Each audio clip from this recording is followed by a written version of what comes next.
উত্তরবঙ্গে বৃষ্টি থামলেও দুর্ভোগ কাটছে না। নেপালে বৃষ্টি চিন্তা বাড়াচ্ছে। কোশি নদীর জলে গঙ্গা ফুঁসছে। ফারাক্কা ব্যারেজ থেকে জল ছাড়া হলে বিপদ বাড়ার আশঙ্কা। নদী পাড়ের বাসিন্দাদের উঁচু জায়গায় সরে যেতে মাইকিং করছে প্রশাসন।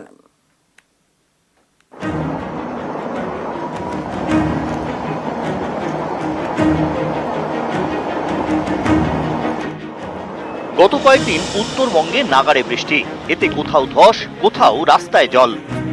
বৃষ্টি থেমেছে, এরই মধ্যে নতুন করে বিপত্তি। নেপালে ভারী বৃষ্টি, এর জেরে কোশি নদীর জল বাড়ছে। এই নদী নেপাল থেকে বিহারে ঢুকে গঙ্গায় মিশেছে। বিহার থেকে মুর্শিদাবাদের ফারাক্কা, সেখান থেকে মালদার কালিয়াচক। নেপালে ভারী বৃষ্টি, কোশি নদী টইটুম্বু, ফুসছে গঙ্গা। মালদায় গঙ্গা লাগোয়া ফুলাহারেও জল বাড়ছে। চিন্তা বাড়ছে মানিকচক, কালিয়াচক ৩ নম্বর ব্লক এবং রতুয়ার নদী পাড়ে। মানিকচকের ভূতনি গত বেশ কিছুদিন ধরে ভাসছে। এর মধ্যে আবারও গঙ্গার জল বাড়লে বিপদের আশঙ্কা। পরিস্থিতি মোকাবিলায় রবিবার বৈঠক করে মালদা জেলা প্রশাসন।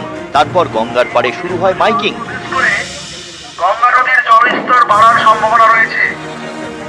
সমস্ত জনসাধারণকে নিরাপদ স্থানে, বাসিন্দাদের নিরাপদ আশ্রয়ে সরে যেতে বলা হয়। বিকেলের মধ্যে নাকি ভয়ঙ্কর একটা বন্যা হবে। তো কে বলেছে এরা? এনডিআরএফ টিম বললো আমাদের, আস্তে আস্তে নৌকায় বললো, ওখানে চলে যাচ্ছে। সব কিছু নিয়ে যাচ্ছেন বাড়ি থেকে? হ্যাঁ, আতঙ্কের জন্য। হ্যাঁ, 4 ফিট জল নাকি বেড়ে যাবে, ওই জন্য চলে যাচ্ছে। কোশি নদীতে জল বেড়ে যাওয়ার জন্য তো 5,60,000 কিউসেক জল ছাড়া হয়েছে, যার জন্য আমাদের এই গঙ্গা তীরবর্তী যে সমস্ত গ্রাম পঞ্চায়েতগুলো আছে, লো ল্যান্ড যেগুলো আছে, সেখানে এফেক্টেড হতে পারে। সেখানে কিছু ফ্যামিলি আছে যারা এফেক্টেড হতে পারে। আমরা ইভ্যাকুয়েশন প্ল্যানিংটা করবো, ট্রান্সপোর্ট অ্যারেঞ্জমেন্ট, তাদের কোথায় রাখা হবে, তাদের ফুড কি হবে, তাদের জল, মেডিসিন, এগুলো সমস্ত কিছু একটা প্ল্যান করে নিয়েছি। আতঙ্কে রয়েছে মুর্শিদাবাদও, কারণ গঙ্গায় জলস্তর বাড়ছে। এই পরিস্থিতিতে ফারাক্কা ব্যারেজের ছাড়া জলে ভেসে যেতে পারে মুর্শিদাবাদের বিভিন্ন এলাকা।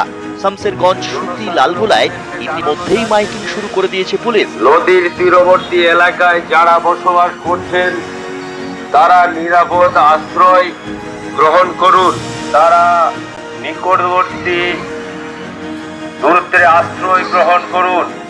নেপালের পাশাপাশি ভুটানেও ভারী বৃষ্টি, এর জেরে আলিপুরদুয়ারে ফুসছে সীসামারা। গত কয়েকদিনে তলিয়ে গেছে বেশ কয়েকটি বাড়ি। কোচবিহারের দিনহাটা, এখানে ধরলা নদী পাড়ে ভাঙন। গত কয়েকদিনে গীতালদহের দড়ি বসে তলিয়ে গিয়েছে 15টি বাড়ি। ভাঙন আতঙ্কে পুজোর আগে অনেকেই বাড়ি ছাড়া। যেটুক দিকে গেছি সেই রাস্তাও চলে গেল, কিন্তু ধান ট্যাপটাপা আইছে, সেই ধানও চলে গেল। তাহলে আমরা কি করি, বাস করি? আমরা মনে হয় দড়ি বসে আমরা কুকুর শিয়াল বাস করি নাকি? আমার কোনো কেয়ার নেয় না। দড়ি বস এবং জাড়ি ধরলাম, একটা বিশাল বড় সয়েল বাঁধ ছিল। সেই সয়েল বাঁধটা সহ প্রায় 12টা বাড়ি নদীগর্ভে 3 দিনে চলে গেল। এখানে ইরিগেশন দপ্তর থেকে অনেকবার লোক আসলো, কিন্তু নদী বাঁধের কোনো কিছু হচ্ছে না। প্রশাসনের দৃষ্টি আকর্ষণ করব যাতে দ্রুত গতিতে নদী বাঁধের কাজ শুরু হয়। এখন এই লোকগুলো কোনো একটা জায়গায় আমি ব্যবস্থা করতেছি। কালিম্পংয়ের তিস্তায় জলস্তর কমেছে। মল্লিবাজার, চিত্রে ও তিস্তা বাজারের মাঝে চলছে ধস সরানোর কাজ। ধসের জেরে বন্ধ 10 নম্বর জাতীয় সড়ক, ঘুরপথে চলছে যাতায়াত। নিউজ 18 বাংলা।